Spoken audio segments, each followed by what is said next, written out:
Muito bom dia a todos e sejam bem-vindos ao programa A Terra um Só País, um espaço de autoria da Comunidade Bahá'í de Portugal. Neste programa vamos falar sobre a fé Bahá'í, a religião, uma jovem religião independente mundial que inspira esta comunidade. A mensagem da Comunidade Bahá'í Internacional pode ser resumida no princípio a unificação da humanidade. Esta unificação pode ser conseguida através de vários valores éticos e morais e espirituais sobre os quais vamos falar.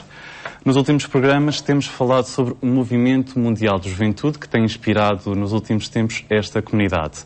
Recentemente foram organizadas, aliás, mais de 100 conferências em todos os pontos do globo no verão passado, em 2013.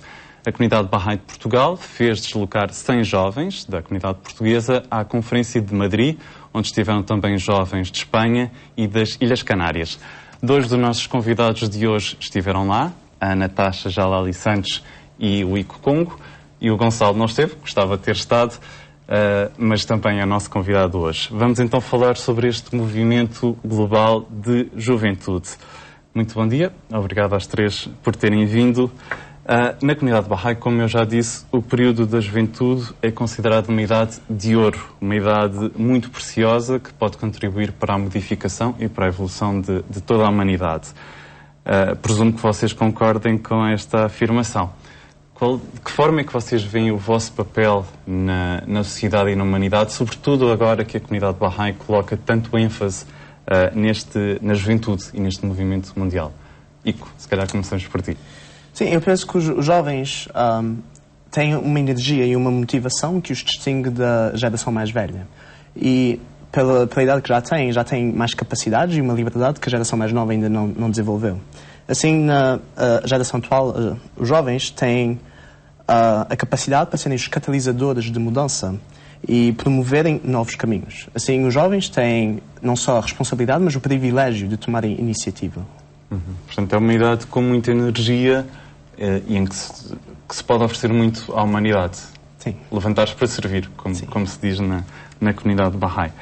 Esta nova importância dada ao papel da juventude mudou as vossas vidas a nível individual e a nível coletivo? Eu queria ouvir os três, mas calhar o Gonçalo, que é o mais novo, 15 anos, há poucos dias.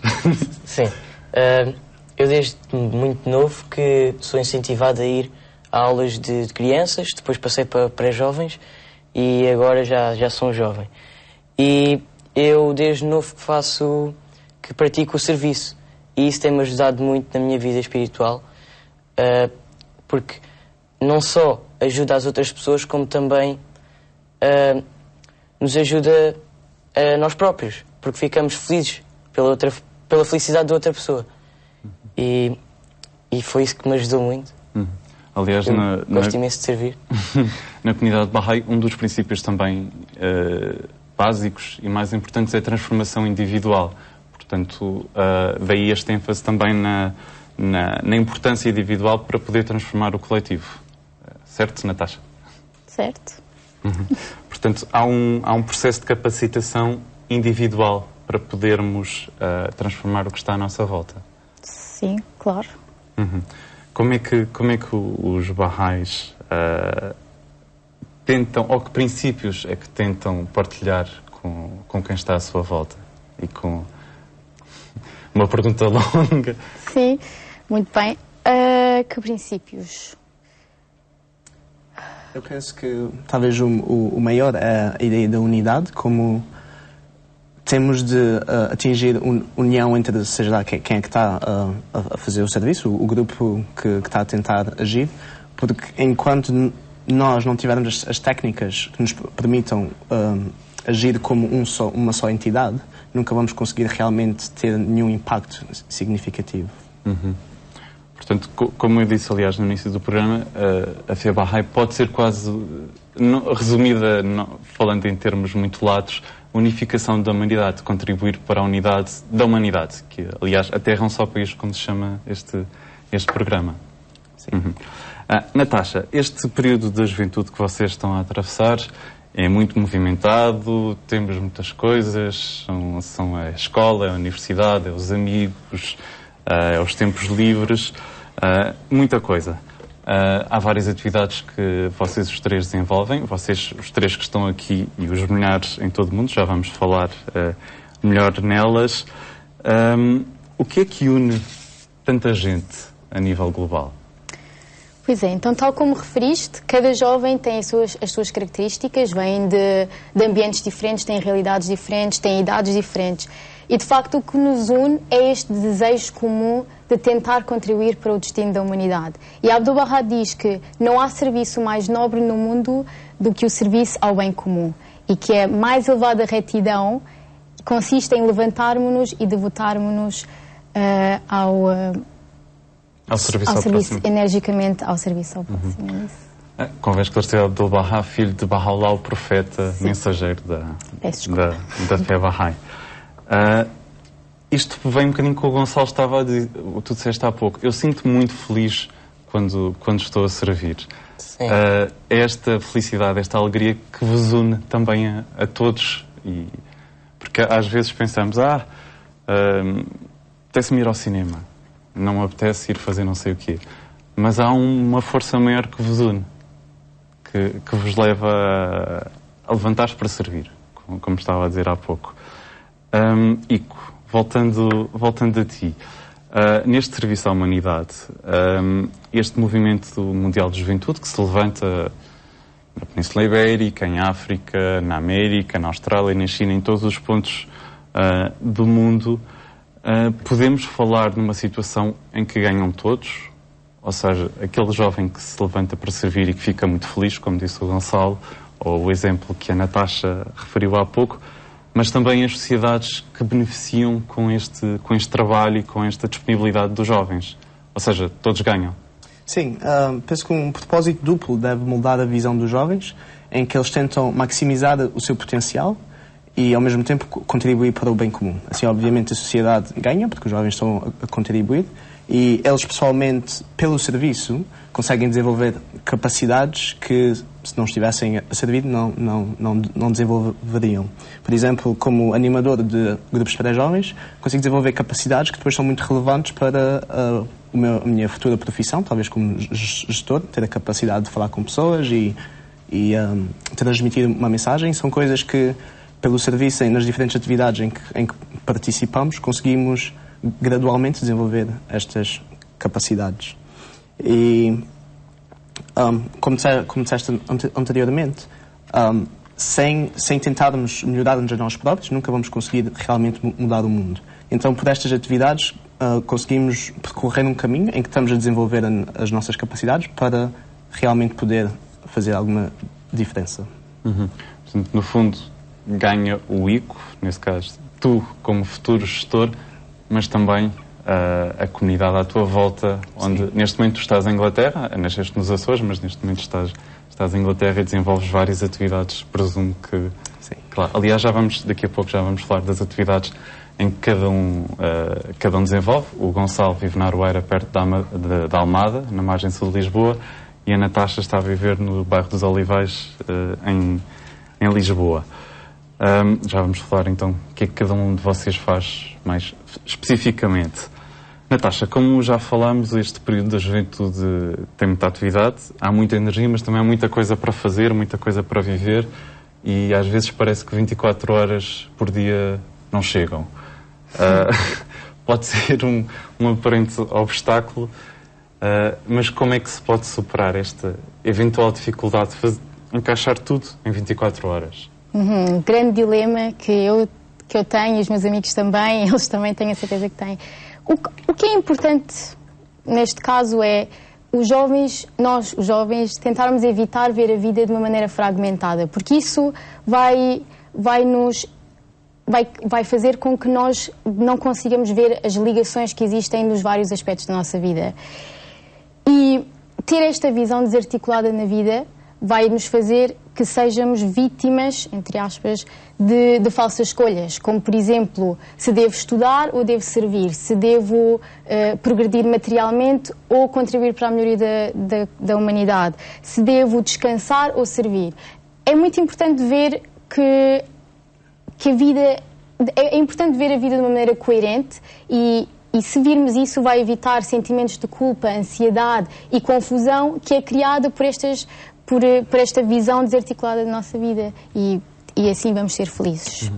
Ou seja, não é uma situação de ou, é uma situação integrar tudo no... Por exemplo, ver o estudo como um investimento agora para no futuro poder servir melhor. É um exemplo. Que não existe uma escolha entre servir e estudar. Está tudo ligado. Aliás, com muitas coisas na vida isto está... Exatamente. É uma frase antiga, está tudo ligado. Gonçalo, como nós já falamos, já há milhares de jovens envolvidos neste movimento de juventude Bahais e não Bahais, mas estamos a falar também dos Bahais. Muitos deles estão no início da adolescência, entre os 12 e os 15 anos. Tu fizeste 15 anos há poucos dias. Parabéns. Obrigado. O que é há de especial nesta idade? É uma idade que percebo que já passei há uns anos por aí muitas dúvidas e muitas mudanças. O que é que achas que há de especial nesta idade? Esta idade é uma idade em que nós estamos a passar várias mudanças físicas, intelectuais e emocionais. E é especificamente nesta idade que nós precisamos de pessoas que nos motivem para o serviço, para fazermos alguma coisa de bem no futuro. E é muito bom termos as pessoas entre estas idades, que já passaram pela juventude e já passaram por várias experiências, ajudarem-nos e motivarem-nos a fazer essas coisas. Isto porque na comunidade Bahá'í a educação também é um dos princípios mais importantes. Sim. E há aulas para crianças, depois para pré-jovens, que era o que tu eras até há 4 dias atrás, e depois há atividades para jovens, onde já estão o Ico e a Natasha, portanto há todo um programa de capacitação individual para depois poder servir melhor quem nos rodeia. E é também uma idade com muita energia. Isso é muito bom. E portanto é preciso canalizar essa energia para o bem. Para coisas boas e para ser feliz, como estava a dizer há pouco. Natasha, pegando um bocadinho no que o Gonçalo estava a dizer, que é muito bom ter pessoas mais velhas para quem olhar, de certa forma quase como heróis. Pessoas que estão nos 18, 19, 20 anos. É o papel também da geração um bocadinho mais velha, guiar os mais novos. É verdade. É crítico o papel, sem ser dramática, é crítico o papel destes jovens, porque se estes pré-jovens nos veem como exemplos, apesar de às vezes não apetece ser exemplo para ninguém e apetece-me fazer o que eu quiser, acho que é importante nós levantarmos e ajudarmos os nossos amigos mais novos a fortalecerem os seus alicerces morais. E ao ser um animador de um programa de empoderamento espiritual e material para os pré-jovens, vamos estar a ajudar-lhes a desenvolver capacidades para poderem combater aquelas forças negativas que temos na sociedade e que os impedem de ter a sua verdadeira identidade como seres nobres, e também ajudamos-lhes a desenvolver aquelas capacidades para contribuírem para o bem comum. Até porque tu também já tiveste 12, 13, 14, 15 anos. Pois já. E tiveste... não foi assim há tanto tempo. E Sim. também tiveste jovens mais velhos que te guiaram e que te ajudaram. Portanto, no fundo, estás a fazer o que fizeram contigo. Exatamente. E ainda falando dos adolescentes, é também muito importante, como a Natasha estava a dizer, esta relação entre os mais novos e os mais velhos, neste caso até com os adultos.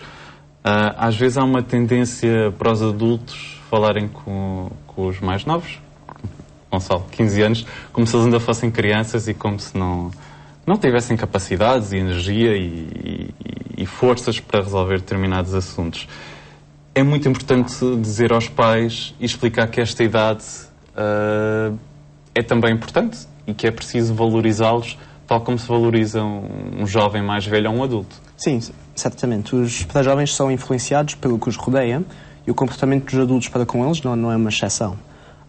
Se os adultos olham para os pré-jovens como crianças, os pré-jovens vão atuar como crianças, não vão assumir responsabilidades, nem vão usar as capacidades que eles já têm para alguma coisa, porque não vão acreditar que elas têm. Então é muito importante, como jovens que querem saber do desenvolvimento dos mais novos, interagir com os pais destes pré-jovens e com outros adultos da comunidade, de uma maneira que nutra um espírito de colaboração entre os jovens e os adultos, que estamos a tentar desenvolver as capacidades dos pré-jovens. E esse é o ponto que nos une.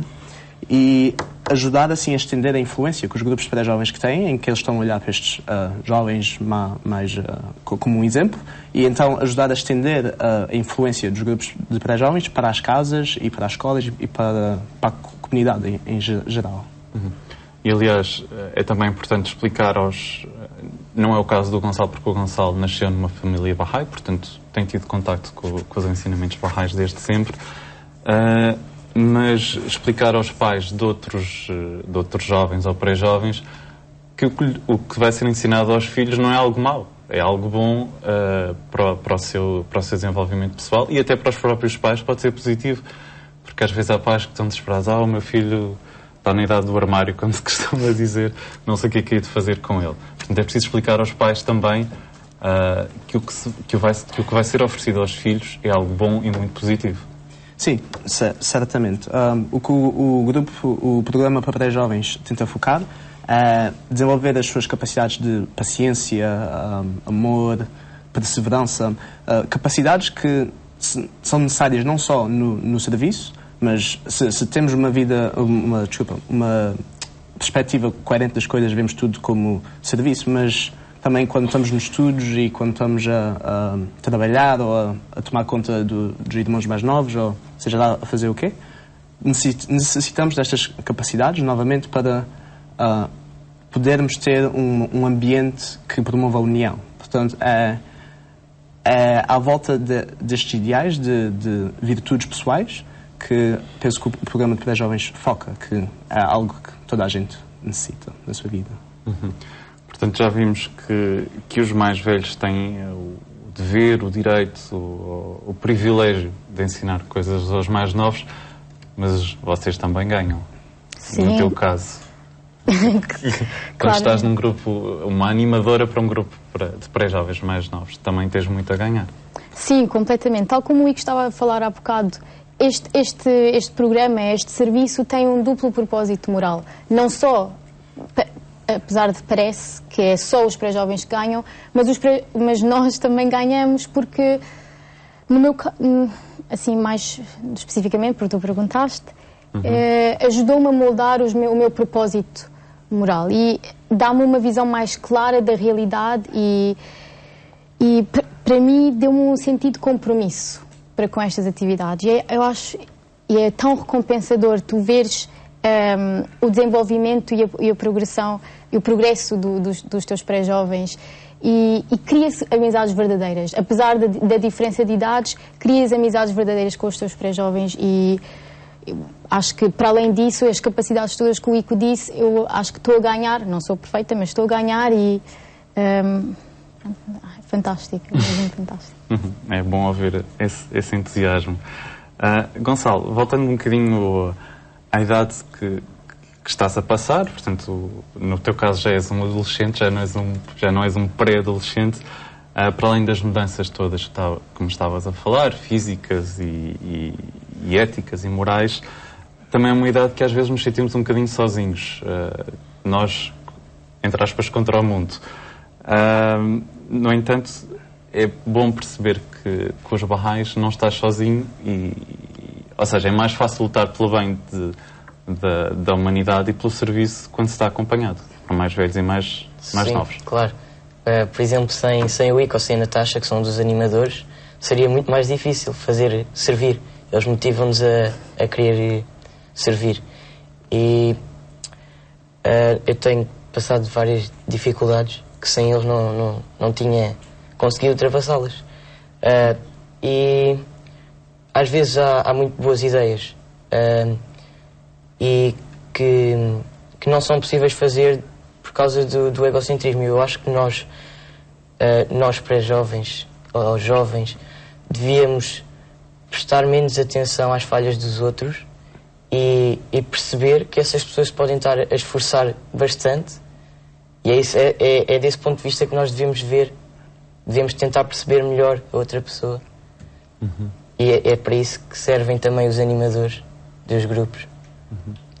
E perceber, sobretudo, que, pegando um bocadinho no exemplo de há pouco, em que às vezes olhamos para os mais novos, com 12, 13, até 10, 11, que têm ideias, como tu estavas a referir, e que não são valorizadas. E é muito precioso perceber que há pessoas que nos ouvem e que nos podem fazer avançar e que uma ideia de um jovem de 12 anos é tão válida quanto um de 17 ou 18. Sim. Eu agora queria-vos perguntar, às vezes é difícil perseverar nas atividades e ir sempre em frente. No entanto, vocês têm noção que Deus está sempre presente e há sempre a ajuda, o auxílio de Deus. E, em poucas palavras, sentes esta presença sempre? É uma questão pessoal, complicada. Às vezes, por acaso, não sinto, mas essa ideia de não sentir que depois reforça o sentimento, às vezes, porque quando tentamos a tentar melhorar o mundo ou a tentar ajudar aqueles que nos rodeiam, é como ir contra a força da corrente. Então, há momentos em que nos sentimos mais fracos e que deixamos ir e que estamos muito confusos e estamos em que falta-nos talvez essa crença, perceber porque que estamos a ir, porque que estamos a ter essas dificuldades e perceber porque que estamos a ter estes testes que nos estão mesmo a acertar no ponto mais fraco que nós temos.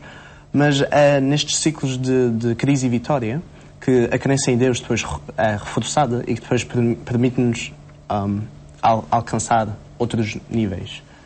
Por exemplo, no início das minhas atividades em Inglaterra, estava muito sozinho e era só eu, e foi a crença em Deus, saber Ele está comigo, que consegui fazer as coisas, tentar bater à porta para falar com pessoas ou simplesmente encontrar jovens no bairro. Não teria conseguido fazer se não soubesse que tinha ajuda divina. Podes completar, não é? Só acrescentar que isto tudo também é muito importante nestas alturas mais difíceis, e confiar em Deus é muito importante, e também ter sempre uma postura de aprendizagem, que essa crise que nós temos, depois aprendermos dessa crise e não achar que foi uma derrota e torna cada vez mais difícil levantarmos-nos, mas pronto, é sempre aprender com os erros. Gonçalo, às vezes, isto para os mais novos, às vezes perguntar sentes a presença de Deus é complicado, mas sim, eu sei que tu és muito espiritual. Eu não vejo Deus, ou seja, ensinaram-me a não ver Deus como, pronto, aquela pessoa de barbas que as pessoas pensam, que nós falamos até sentado no seu trono. Sim. Pronto, Deus pode estar manifesto em qualquer lugar. Pode ajudar-nos a fazer qualquer coisa, mas nós não reparamos que é Deus. Porque, pronto, simplesmente alguma pessoa nos ajuda a fazer alguma coisa. Nós às vezes não temos essa noção de Deus. E é isso que eu acho, que Deus pode estar manifesto em qualquer lugar, e é por isso que é Deus. Ok. Falaremos sobre as atividades com que vocês estão envolvidos no programa, porque o nosso tempo infelizmente já terminou. Natasha, obrigado. Obrigado, Gonçalo. Obrigado, Ico. Quanto a si, se quiser saber um pouco mais sobre a comunidade Bahá'í e sobre os nossos 3 amigos, os contactos têm estado a passar em rodapé. Continuação de um excelente domingo e até ao próximo programa da comunidade Bahá'í, já amanhã, segunda-feira, 4 de agosto, por volta das 4 da tarde, aqui na RTP2.